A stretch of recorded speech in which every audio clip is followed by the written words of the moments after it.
Hey everybody, thank you so much for taking a moment to listen to my video. So my name is Dennis DeBay. I'm a faculty member at the University of Colorado, Denver in the School of Ed and Human Development. My area is STEM education, so I think about working with people that want to become teachers or people that are teachers in math and science.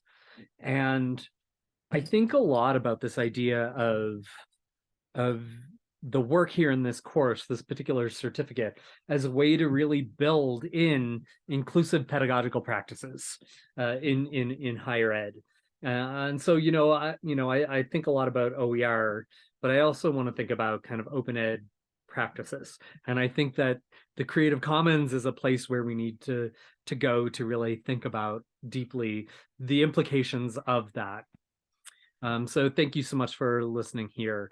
Going through the readings, they were really interesting. And from what I've gathered, kind of they have this fundamental tension that the Creative Commons folks were trying to resolve, was that there's this mismatch, right? Technology can do certain things and copyright restricts certain things.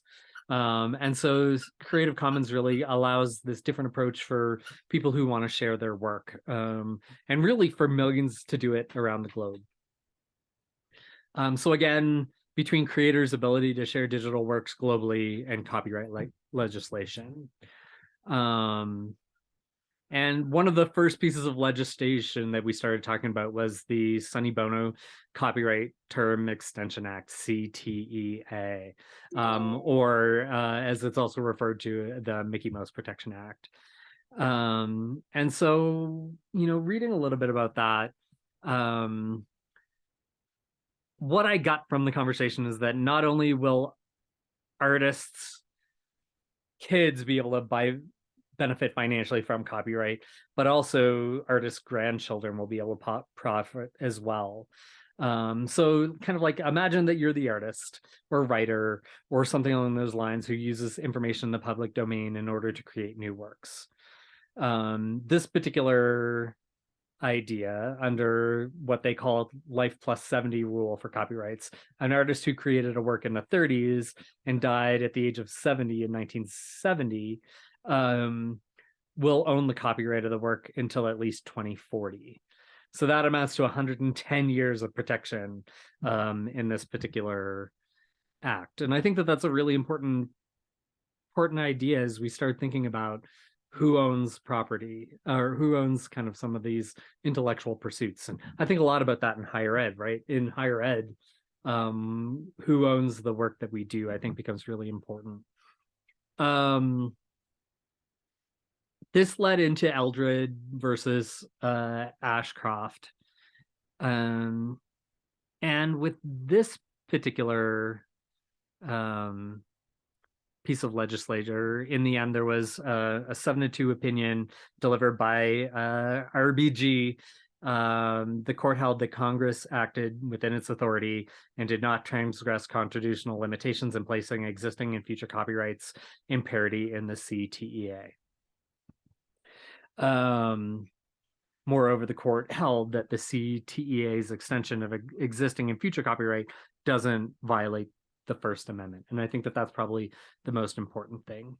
And so, I think as we start coming back to the idea of how does this connect to the work that we do, I thought I would combine a couple of sections here, spend a little bit of time thinking about what I think Creative Commons, I'm going to call it CC, is what they're trying to accomplish. And then I think I really also want to look at why it matters. So I guess, I look at Creative Commons as an advocacy group that helps specific practices.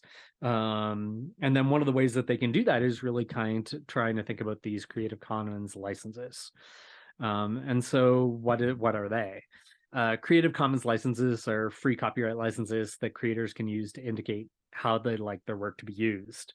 They can choose, I think we have, from what I've read, about 6 possible licenses with varying permissions, for most open licenses, to somewhere where they're like not quite as open, I suppose. There's, I think, oh, right, a little bit about why does it matter.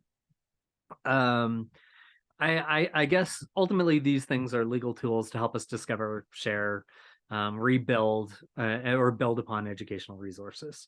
And that's how that connects to like OER. And as I said, for as well, the practices that I want to look at, open educational pedagogies or practices. And,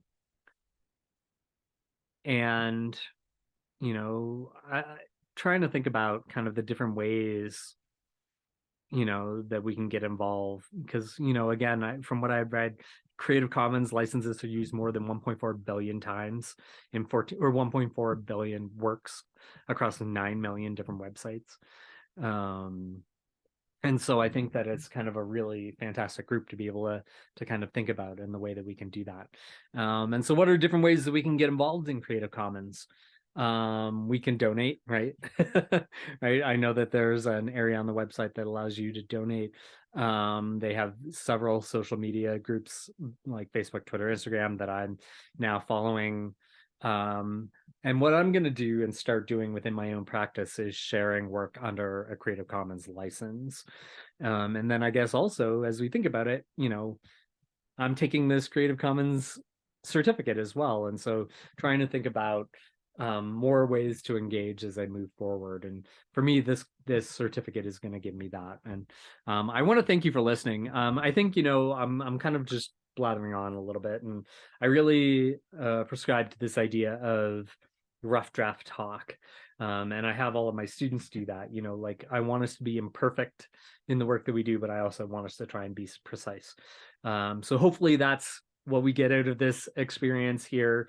Please let me know if there's anything else that you need, or if I need to be thinking about things a little bit differently. I'll have my references in the descriptions in YouTube. And thank you.